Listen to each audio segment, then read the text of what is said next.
Hi, welcome to Indian citizen channel. Madurai மாவட்டம். மதுரை மாவட்டம் வந்து தொடர்ந்து வந்து அங்க வந்து பிரச்சனைகள் வந்து வந்துகிட்டே இருக்கு. அதுல இதுக்கு மேல இந்த பிரச்சனை அப்படின்னா டங்ஸ்டன் சுரங்கம் அமைக்க போறதா வந்து அரிட்டாப்பட்டியில சொன்னாங்க. அது வந்து பெரிய பிரச்சனையா மக்கள்லாம் ரொம்ப போராட்டம் பண்ணி அதை வந்து ஃபைனலா வந்து அதை கேன்சலும் பண்ணிட்டாங்க.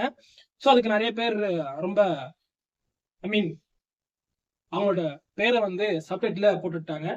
அது எனக்கு ரொம்ப வருத்தமா இருந்துச்சு. ஏன்னா மதுரை மக்கள் போராடி அந்த விஷயத்த வந்து வெற்றி பெற்றிருக்காங்க. அதுக்கு நிறைய பேர் வந்து நான் தான் வந்து அதுக்கு வந்து காரணம்னு சொல்லிட்டு சப்டைட்டில் போட்டுட்டு இருந்திருக்காங்க. ஓகே, இன்னொரு விஷயம் என்னன்னா, இப்போ திருப்பரங்குன்றம் எங்க போனாலும் சரி, ட்விட்டர் போனாலும் சரி, இன்ஸ்டாகிராம் போனாலும் சரி, யூடியூப் போனாலும் சரி, எங்க போனாலும் திருப்பரங்குன்றம் திருப்பரங்குன்றம் திருப்பரங்குன்றம் எங்களுக்கு சொந்தம் எங்களுக்கு சொந்தம்னு சொல்லிட்டு 2 பேர் வந்து சொல்லிட்டு இருக்காங்க. இதுல என்ன ஒரு பார்க்க வேண்டிய விஷயம் அப்படின்னா, இத வந்து அரசியல் ஆக்கிட்டு இருக்காங்க. உங்களுக்கே தெரியும். ஏன்னா ஒரு விஷயம் நடக்குது அப்படின்னா அது சும்மாலாம் வந்து டக்குன்னு சர்ச்சை ஆகாது. அதுக்கு பின்னணியில கண்டிப்பா யாராவது இருப்பாங்க. எனக்கு தோணுது. சோ உங்களுக்கு தோணுச்சு அப்படின்னா நீங்க வந்து கமெண்ட் சொல்லுங்க. அதே மாதிரி நான் பேசின நபர்கள் கிட்ட அந்த அரசியல் சார்ந்த கொஞ்சம் எனக்கு அரசியல் பத்தி தெரியாது. பட் அரசியல் சார்ந்த நபர்கள்ட்ட கேட்கிறப்போ, இப்பா இதுக்கு பின்னாடி என்னப்பா அரசியல் தான் இருக்கு. அதனாலதான் இந்த அளவுக்கு பிரச்சனை வந்து இப்ப பீக்ல இருக்கு அப்படின்னு சொல்லி சொல்றாங்க. ஓகே, நான் டெப்தாலாம் ரொம்ப போக விரும்பல. சப்போஸ் உங்களுக்கு தோணுச்சு அப்படின்னா நீங்க வந்து எதுவா இருந்தாலும் நீங்க வந்து கமெண்ட்ஸ்ல சொல்லுங்க. ஓகே, சிக்கந்தர் அந்த இடத்துக்கு எப்படி வந்தாரு அப்படின்ற விஷயத்த வந்து நான் சொல்றேன். மீன் நான் வந்து வரலாற வந்து ரொம்ப டெப்தாலாம் படிக்கல. விஷயம் பார்த்தேன். அது எந்த அளவுக்கு உண்மைன்னு தெரியல. சொல்றேன். அதுல 100% உண்மை இருக்கலாம். இல்ல அதுல ஒரு 80% உண்மை இருக்கலாம். 20% வந்து உருவாக்கப்பட்டதாகவும் இருக்கலாம். ஐ மீன் சித்தரிக்கப்பட்டதாக கூட இருக்கலாம். ஓகே, ஃபர்ஸ்ட் ஆஃப் ஆல் வந்து மதுரையில வந்து 4 மலை ஃபேமஸ். அதுல ஒரு மலை தான் வந்து திருப்பரங்குன்றம் மலை. 3 மலை என்ன அப்படின்னா பசுமலை, நாகமலை, யானைமலை. இந்த 3 மலை. யானைமலையும் பசுமலையும் வந்து திருவிளையாடல் ஆரம் அந்த ஒரு நூலை வந்து குறிப்பிடுதாகவும் சொல்றாங்க. அதே மாதிரி வந்து திருப்பரங்குன்றம் மலை இருக்குல்ல, அது வந்து சங்ககால இலக்கியத்தை வந்து குறிப்பிடுதா சொல்றாங்க. அதே மாதிரி வந்து சமணர்கள் வந்து மதுரையில வந்து இருந்ததா ஒரு வரலாறும் இருக்கு. அது கல்வெட்டுகளும் இருக்கதா இப்ப கூட சொல்றாங்க. எதனால வந்து சமண மதம் சமணர்களும் அங்க வந்து இருந்தாங்க. அதுக்கு காரணம் என்ன அப்படின்னா அங்க ஆட்சி பண்ண மன்னர்.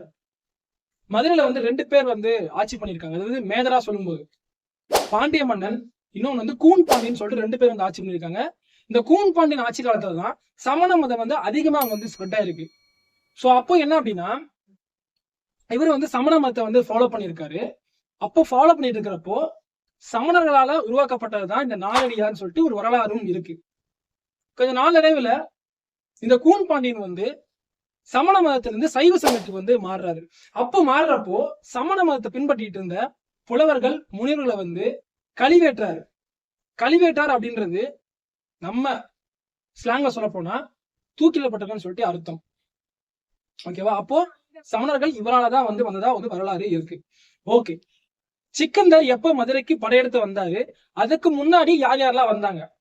அதாவது 1311 அப்போ மாலிக் கபூர் அப்படின்ற ஒரு அரசர் வந்து இங்க வந்து வந்திருக்காரு. அதன் பிறகு முகமது பின் துக்ளக் அப்படின்ற ஒருத்தர் வந்திருக்காரு.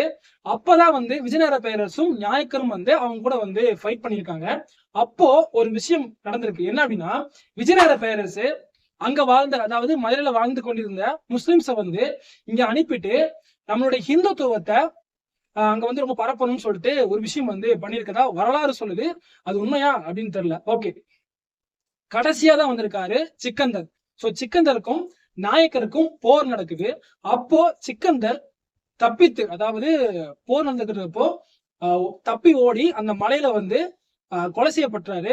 சோ கொலை செய்யப்பட்ட அந்த இடத்துலயே அவருக்கு வந்து சமாதி கட்டுறாங்க. சோ சமாதியை வந்து தர்காவா மாத்திட்டாங்க. இதுதான் வந்து வரலாறு சொல்ற விஷயம். இது வந்து இதான் உண்மை அப்படின்னு கேட்டா வரலாறு விஷயம் சொல்லுது. ஏன்னா எல்லாமே வந்து நம்ம வரலாறை பார்த்துதான் நூல்களும் இலக்கியங்களும் பார்த்தா நம்ம வந்து கத்துக்கிறோம் இல்லையா? அப்போ இந்த மாதிரி வரலாறு இருக்கு. இது உண்மையா பொய்யான்னு கேட்டா எனக்கு தெரியல. பட் எனக்கு தெரிஞ்சு நிறைய பேர் சொல்ல போனா மெஜாரிட்டி பீப்புள்ஸ் சொன்ன விஷயம் இதுதான். உங்களுக்கு ஏதாவது இதுல தப்பு அப்படி தோணுச்சு அப்படின்னா நீங்க வந்து கமெண்ட்ல சொல்லுங்க. அப்ப பேசிட்டு இருக்கிறப்போ எனக்கு ஒரு விஷயம் வந்து தோணுது. என்ன அப்படின்னா, இப்போ முஸ்லிம்ஸ் பிரச்சனை போயிட்டு இருக்கு. இதுக்கு முன்னாடி வந்து ராமர் கோயில் இஷ்யூ வந்து ரொம்ப அதிகமா பேசப்பட்டுச்சு.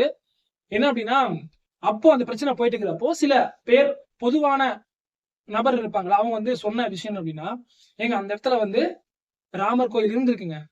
அதை இடிச்சிட்டு பாபர் வந்து மசூதி கட்டியிருக்காரு. அதுக்கு உண்டான ஆதாரங்களும் எல்லாமே இருக்குன்னு வச்சுக்கோங்க. இருந்திருக்கலாமே.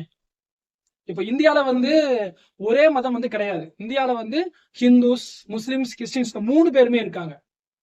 அப்போ இருந்த விஷயத்த அப்படியே விட்டுருக்கலாம். ஏன் நீங்க வந்து திரும்பியும் நீங்க வந்து இடிச்சிட்டு ராமர் கோயில் கட்டினீங்க? இது வந்து மத கலவரத்தை உண்டாக்குறீங்களா? அப்போ வந்து இந்தியால வந்து எல்லாருமே வந்து சமம் கிடையாதா? அப்படின்னு சொல்லிட்டு விஷயம் வந்து சொல்றாங்க. இது வந்து பொதுவா சொன்ன விஷயங்கள். ஏன்னா ஒவ்வொரு மதத்தினரும் ஒவ்வொரு விஷயங்களை ஒவ்வொரு விதமா வந்து அண்டர்ஸ்டாண்ட் பண்ணி வச்சிருப்பாங்க. அவங்களுக்குன்னு ஒரு விஷயம் இருக்கு. நம்ம எதுவுமே வந்து இதுதான் கரெக்ட், இதுதான் கரெக்ட்னு சொல்லி நம்ம வந்து டக்குன்னு சொல்ல முடியாது. அதனால மத கலவரம் ஏற்படாம இருக்கணும்னு நான் விரும்புறேன். ஏன்னா தமிழ்நாட்டுல மட்டும்தான் அந்த ஒரு அந்த ஒரு பாகுபாடு இல்லாம எல்லாரும் வந்து ரொம்ப ஒற்றுமையா இருக்கிறதா நான் பார்த்துட்டு இருக்கேன். அது இப்படியே இருக்கும்னு சொல்லிட்டு நான் வந்து நினைக்கிறேன். நிறைய பேர் அதை நினைக்கிறாங்க. இதை நிறைய பேர் இப்ப நடக்கிற பிரச்சனையும் சரி, இதுக்கு முன்னாடி நடக்கிற பிரச்சனையும் சரி, அரசியலை தான் ஆக்க எல்லாரும் வந்து விரும்புறாங்களோ அப்படின்னு தோணுது. நீங்க வந்து அரசியலாக்க விரும்புங்க, அதுக்கு பின்னாடி நிறைய பேர் அதுல பாதிக்கப்படுவாங்க. எல்லாருமே நம்மளுக்கு வந்து பாதிக்கப்படுறதுல ஒரு சில நம்மளோட குடும்பமா கூட இருக்கலாம், நமக்கு தெரிஞ்சவங்க நண்பர்களா கூட இருக்கலாம். அது வேண்டாம்னு நினைக்கிறேன். ஸோ உங்களோட ஒப்பீனியன் எதுவாக இருந்தாலும் நீங்க வந்து கமெண்ட்ஸை சொல்லுங்க. அண்ட் ஏதாவது நான் தப்பா சொல்லியிருந்தேன் அப்படின்னா நீங்க வந்து கமெண்ட்ஸை சொல்லுங்க. நான் வந்து அதை வந்து நெக்ஸ்ட் இதுல நான் மாத்திக்கிறேன். அண்ட் தேங்க்யூ ஃபார் வாட்சிங்.